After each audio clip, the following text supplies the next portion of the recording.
Assalamualaikum warahmatullahi wabarakatuh. Kami dari tim PBL KRDI Underwater akan mempresentasikan hasil proyek kami. Berikut merupakan anggota dari tim KRDI Underwater. Di sini ada Rian Satriwijaya sebagai manajer proyek dan ketua tim KRDI Ali Yudianto sebagai elektrikal, dan saya sendiri dan Bebe Wardana sebagai motion control.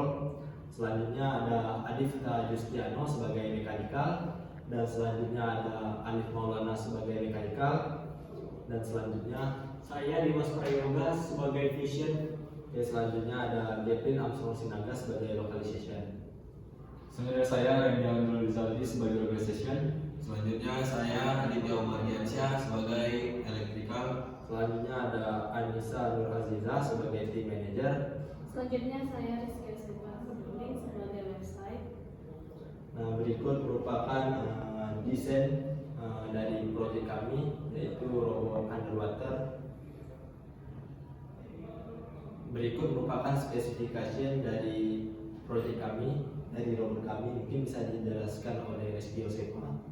Baik, di sini terdapat ukuran dari robot kami, di mana untuk antenanya sendiri itu 300 mm, lebarnya itu 691 mm. Tinggi. Nah, lanjut. Ya. Yang terakhir. Selanjutnya untuk kami menggunakan alat thruster, di mana 4 dari thrusternya itu untuk naik turun dan 4 lagi untuk shifting. Dan kami menggunakan pipa PVC 3 inci, filamen plat plus dan aluminium 3 mm. Oke, selanjutnya elektrikal mungkin bisa dijelaskan oleh Aditya. Oke, baik. Di sini saya akan menjelaskan bagian elektrikal yang ada di robot kami. Bisa dilihat di sini ada wiring diagram elektrikalnya. Sini saya akan jelaskan secara satu persatu. Yang pertama, kami menggunakan 4 buah lipo baterai yang bertegangan 16,8 volt, yang dimana 3 baterai ini kami paralelkan untuk thrusternya langsung untuk sebagai penggeraknya, dan 1 buah baterai lagi itu kami gunakan untuk sistemnya. Nah, di sistem kami ini kami menggunakan 1 buah microcontroller dan 1 buah mini PC. Nah, mini PC yang kami gunakan yaitu Nvidia Jetson Nano, yang bertugas untuk sebagai vision juga bisa, dan sebagai untuk mengelola data yang ada di microcontroller. Nah, di microcontroller ini kami menggunakan ESP32. Selanjutnya kami juga menggunakan 8 buah thruster yang dilengkapi dengan modul drivernya yaitu ESG, dan kami juga menggunakan 4 buah sensor hall effect untuk mendeteksi seberapa jauh robot itu bergerak, dan kami juga menggunakan 1 buah sensor water pressure untuk mengukur kedalaman air dan kedalaman tekanannya, dan ada juga 2 buah step down masing-masing untuk microcontroller dan Nvidia untuk menurunkan tegangannya. Dan kami juga menggunakan sensor IMU BNO, itu sensor agar robotnya itu stabil, lurus, tidak terombang ambing. Oke, selanjutnya. Nah, di sini kami mengcustom atau membuat PCB sendiri. Masing-masing ini punya tujuannya tersendiri. Yang pertama itu adalah power distribution. Nah, ini tuh PCB yang kami buat untuk driver thrusternya, agar driver thrusternya ini mendapatkan power yang stabil, tidak mengalami kerusakan pada driver thrusternya. Dan selanjutnya kami custom PCB satu lagi untuk microcontrollernya.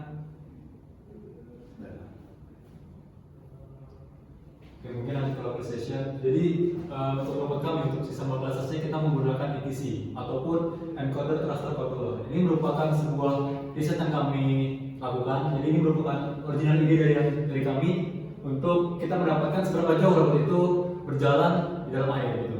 Jadi ketika di dalam air, otomatis untuk kita mengetahui di mana posisi robot, kita perlu tahu ada sebuah inputan untuk mendeteksi seberapa jauh robot itu jalan. Nah, sedangkan di bawah air ini kita nggak bisa pakai GPS, maka daripada itu kita menggunakan encoder trusted controller atau ETC ini untuk mendeteksi seberapa jauh robot itu berjalan. Kemudian di sini kita juga menggunakan IMU BO 055 yang dimana ini bakal kita fusion dengan sensor ETC supaya kita dapat mengetahui di posisi mana robot itu berada. Karena kita memerlukan sistem global positioning untuk mengetahui di mana robot pada lokasi pertandingan. Mungkin boleh di next. Nah, ini merupakan step by step gimana itu sistem lokalisasi. Jadi data dari ETC itu bakal kita masukin ke Kalman filter, yang dimana Kalman filter ini berfungsi untuk supaya data antara satu dan lain itu tidak lompat-lompat ataupun tidak terlalu banyak noise. Kemudian kita masuk ke linear regression. Fungsinya untuk apa? Linear regression ini untuk mengetahui berapa sih impuls yang kita dapat ketika di jarak 1 meter, 2 meter, 3 meter. Nah, kemudian di sini juga kita akan lakukan global coordinate yang dimana ini tuh bakal mengkombinasikan antara data dari ETC tadi yang sudah di Kalman dan juga sudah di linear digabungkan dengan data IMU. Maka kita akan dapat lokalisasi ataupun global positioning dari X dan Y robot IUV tersebut. Oke, boleh di next. Nah, ini merupakan GUI ataupun graphical user interface globalization. Jadi kita bakal tahu nih di mana robot itu berada dari garis ini. Jadi di sini kami ini merupakan posisi robot dan juga untuk Y-axis dan juga X-axis ini merupakan lebar dari kolam pertandingan. Oke, di next. Oke, di sini saya akan menjelaskan motion controlnya. Nah, untuk gambar di sini yaitu untuk movement Z, yang mana di sini ada 4 thruster Z yang itu kontrol clockwise dan bergerak clockwise, yaitu jadi robotnya 4 thruster itu bergerak untuk mengatur robotnya ke dalam air, mengarah ke dalam atau movement Z. Nah, di sini ada 2 thruster yaitu untuk mengontrol movement Y atau bergerak seperti. Nah, untuk di sini untuk movement X-nya yaitu kami menggunakan 4 thruster di sini yaitu untuk mengatur movement X-nya agar robot bisa bergerak maju ataupun mundur. Oke, selanjutnya ada strategi otonomus, mungkin bisa dijelaskan oleh Dimas Prayoga. Untuk strategi otonomus kita menggunakan based on ROS. Jadi kita menggabungkan semua node yang udah kita buat. Pertama, vision node akan di publisher menjadi vision topic. Kemudian kita mengambil sensor topik itu dari Arduino menggunakan ROS serial.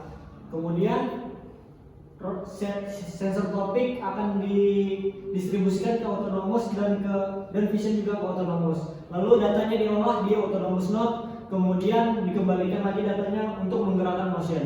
Boleh selanjutnya. Nah, pada main komponen pada autonomous system itu ada robot operating system, computer vision, dan lokalisasi. Selanjutnya. Nah, pada vision kita menggunakan model YOLO V5N yang sudah dikonvert ke TensorRT, kemudian menggunakan pipeline Deepstream supaya lebih ringan. Next. Oke, berikut merupakan demo dari robot kami.